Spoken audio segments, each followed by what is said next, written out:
Querido Jesus, lerei agora as páginas da tua vida, que elas me levem a te amar cada vez mais e que tuas palavras firam o meu coração e me levem a mudar de vida. O evangelho de hoje é o evangelho de São Marcos, capítulo 6, versículos 30 a 34. Naquele tempo, os apóstolos reuniram-se com Jesus e contaram tudo o que haviam feito e ensinado. Ele lhes disse: Vinde sozinhos para um lugar deserto e descansai um pouco. Havia de fato tanta gente chegando e saindo que não tinham tempo nem para comer. Então foram sozinhos de barco para um lugar deserto e afastado. Muitos os viram partir e reconheceram que eram eles. Saindo de todas as cidades, correram a pé e chegaram lá antes deles. Ao desembarcar, Jesus viu uma numerosa multidão e teve compaixão, porque eram como ovelhas sem pastor. Começou, pois, a ensinar-lhes muitas coisas. Palavra da salvação. Glória a vós, Senhor. Vamos olhar para Jesus no Evangelho de hoje e podemos tirar duas lições: a lição do descanso e a lição da generosidade. Consideremos a primeira sobre o descanso. São Marcos narra este momento em que os apóstolos voltaram da missão que Jesus lhes encarregou e Jesus, vendo-os cansados, levou-os a um lugar deserto para que pudessem descansar. Parece tão intranscendente este relato de São Marcos, mas é importantíssimo. Jesus aproveita todas as circunstâncias para nos ensinar algo.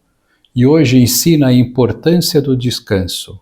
Jesus irá mostrar, ao longo da sua vida, pelo seu comportamento e por suas palavras, que o homem foi feito para trabalhar, mas que necessita do descanso para recuperar as suas forças. Esta lição de Jesus é importante, pois muitos de nós costumamos cair num dos dois extremos, ou trabalhar como loucos e não descansar o suficiente, ou descansar muito, curtir a vida e não trabalhar o necessário. Hoje Jesus nos ensina que o trabalho é a nossa atividade principal, a que nos levará a render os nossos talentos, a cumprir uma missão aqui na Terra, mas que o descanso é muito importante. Façamos um exame para ver se estamos colocando as coisas no seu devido lugar. Dando continuidade à nossa série sobre a Bíblia, na última ocasião falamos sobre Josué, aquele que sucedeu a Moisés e conquistou a terra prometida. Depois de Josué, dará início a um período conhecido como dos Juízes, e que durará cerca de 300 anos, indo de aproximadamente 1400 a.C. a 1100 a.C. Para conhecermos este período da história do povo judeu, da história da salvação, vejamos este vídeo a seguir.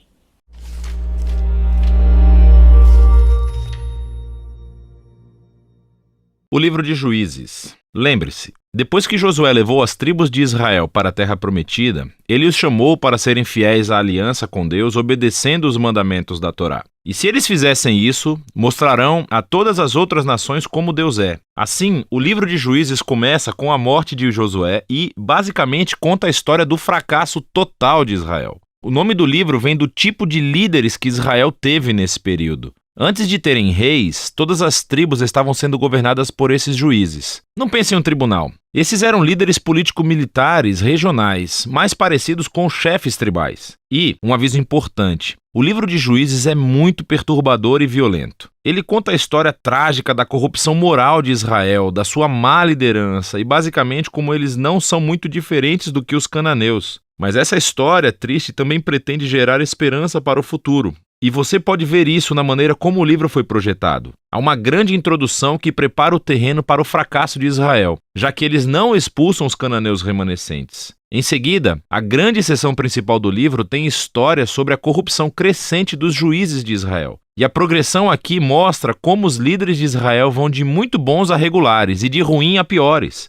A seção final é realmente perturbadora e mostra a corrupção do povo de Israel como um todo. Então, vamos nos aprofundar e explorar cada parte um pouco mais. A sessão de abertura começa com as tribos de Israel em seus territórios na Terra Prometida. E quando Josué derrotou algumas das cidades cananeias principais, ainda havia muita terra a ser tomada e muitos cananeus vivendo nessas áreas. E assim, o capítulo 1 apresenta uma longa lista de grupos e cidades cananeias que Israel não conseguiu expulsar da terra. Lembre-se, todo o objetivo de expulsar os cananeus era evitar sua corrupção moral e a sua maneira de adorar os deuses através do sacrifício infantil. Deus havia chamado Israel para ser um povo santo, e isso não acontece. O capítulo 2 descreve como Israel tomou o lado dos cananeus e adotou todas as suas práticas culturais e religiosas. E é bem aqui que a história para. Durante quase um capítulo inteiro, o narrador nos dá uma visão geral de tudo o que está prestes a acontecer no resto do livro. Essa parte da história de Israel, diz o narrador, foi uma série de ciclos se movendo como uma espiral para baixo. Assim, Israel tornava-se como os cananeus e assim pecariam contra Deus. Deus permitiria que eles fossem conquistados e oprimidos pelos cananeus. E por fim, os israelitas veriam o erro de suas escolhas e se arrependeriam. Então, Deus levantaria um libertador, um juiz dentre Israel, que derrotaria o inimigo e traria uma era de paz. Mas, finalmente, Israel pecaria novamente e começaria tudo de novo. Esse ciclo fornece o conceito literário e o fluxo para a próxima seção principal do livro. Ele se repete para cada um dos 6 juízes principais cujas histórias são contadas aqui. As histórias dos 3 primeiros juízes, Otniel, Eude e Débora, são aventuras épicas, mas são também histórias extremamente sangrentas. Ou os próprios juízes, ou as pessoas que ajudam os juízes derrotam seus inimigos e libertam o povo de Israel. As histórias sobre os próximos 3 juízes são mais longas e se concentram nas falhas de caráter dos juízes, que ficam cada vez piores. Gideão começa muito bem. Ele é um covarde, mas finalmente chega a confiar que Deus pode salvar Israel através dele. E assim ele derrota um enorme exército de midianitas com apenas 300 homens carregando tochas e panelas de barro.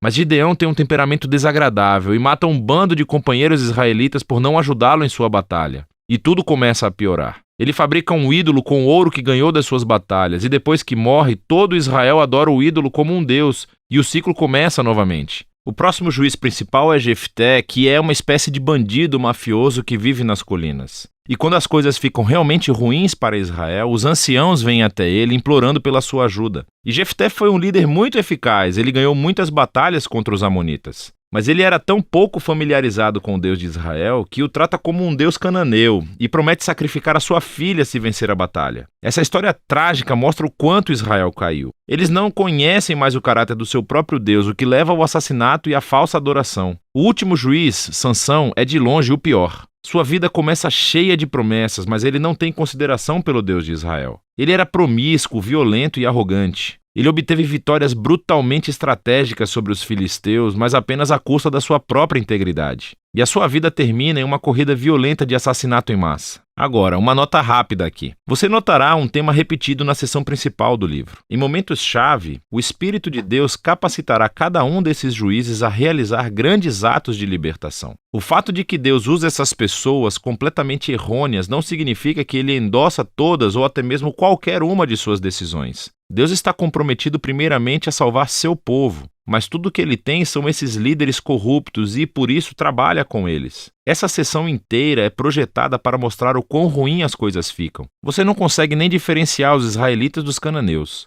E estamos falando apenas dos líderes. A seção final mostra Israel como um todo chegando ao fundo do poço. Há 2 histórias trágicas aqui e elas não são para os fracos de coração. Elas são estruturadas por essa linha, que é repetida 4 vezes no final do livro. Naquela época, Israel não tinha um rei, e todos faziam o que era certo aos seus próprios olhos. A primeira história é sobre um israelita chamado Miqueias, que constrói um templo privado para um ídolo. E ele é saqueado por um exército particular enviado da tribo de Dan. Então, eles vêm e roubam tudo. E eles queimam a cidade pacífica de Laís e assassinam todos os seus habitantes. É uma história horripilante. Quando Israel se esquece do seu Deus, o poder e a força consertam as coisas. A história final do livro é ainda pior. É uma história chocante de abuso sexual e violência que leva à Primeira Guerra Civil de Israel. É muito perturbador e esse é o objetivo. Essas histórias servem como um aviso. A queda de Israel até a autodestruição é o resultado de se afastar do Deus que os ama e que os salvou da escravidão do Egito. E agora Israel precisa ser libertado de si mesmo. O único vislumbre de esperança nessa história é encontrado nessa linha repetida na última parte do livro. Na verdade, forma a última frase da história: Israel não tem rei. E assim,